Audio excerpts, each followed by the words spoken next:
This channel does not promote any violent, harmful, or illegal activities. All content provided by this channel is meant for an educational purpose only. Police तो ममता बनर्जी निर्देश लाठी चालाবে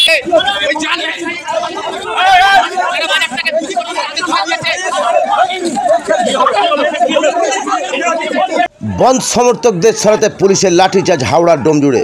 বামপন্থী trade ইউনিয়নগুলির ডাকে ভারত বন্ধের সমর্থনে ডোমজুড়ে CPM কর্মীদের জোর করে রাস্তায় বাস এবং লরি থামানোর পাশাপাশি দোকান বন্ধের চেষ্টা। বুধবার সকালে ডোমজুড় বাজারে সিপিএম কর্মীরা স্লোগান দিতে দিতে বাস ও লরি থেকে চালকদের নামিয়ে দেয় এবং যাত্রীদের নামিয়ে দেওয়ার চেষ্টা করে। এতেই ছড়িয়ে পড়ে উত্তেজনা। ঘটনাস্থলে ছুটে আসে বিশাল পুলিশ বাহিনী এবং র্যাব। পুলিশ লাঠি চালাতে শুরু করলে সিপিএম কর্মীরা ছত্রভঙ্গ হয়ে যায়। এই ঘটনায় দুজন আহত হয়। ডোমজুড় থানার পুলিশ আটক করে দুজন সিপিএম কর্মীকে। অন্যদিকে হাওড়ার বালি ও ইছাপুরে পথ অবরোধ করেন বাম কর্মী সমর্থকেরা। রাস্তায় টায়ার জ্বালিয়ে বিক্ষোভ প্রদর্শন করেন তারা। ঘটনার জেরে দীর্ঘক্ষণ স্তব্ধ হয়ে যায় যান চলাচল। পরে পুলিশের পক্ষ থেকে তাদের রাস্তা থেকে সরিয়ে দিয়ে স্বাভাবিক করা হয় সমস্ত কিছু। সকাল থেকে বন্ধের সেভাবে কোনো প্রভাব দেখা যায়নি হাওড়ার শিল্পাঞ্চলে। কলকারখানা, জুট মিল, ছোট বড় সমস্ত কারখানাতে সকাল থেকেই আর 5 দিনের মধ্যেই স্বাভাবিক ছিল কাজকর্ম। আপনারা দেখছেন একটু খবর, সঙ্গে আমি বাবলু শেখ।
এবং আমাদের দেশে পুলিশ তো মমতা ব্যানার্জির নির্দেশে লাঠি চালাবে। পুলিশ কি নিজে লাঠি চালাচ্ছে? আজকে সরকার পুলিশকে নির্দেশ দিচ্ছে, ওরা আজকে ধর্মঘটীদের উপর আক্রমণ করছে।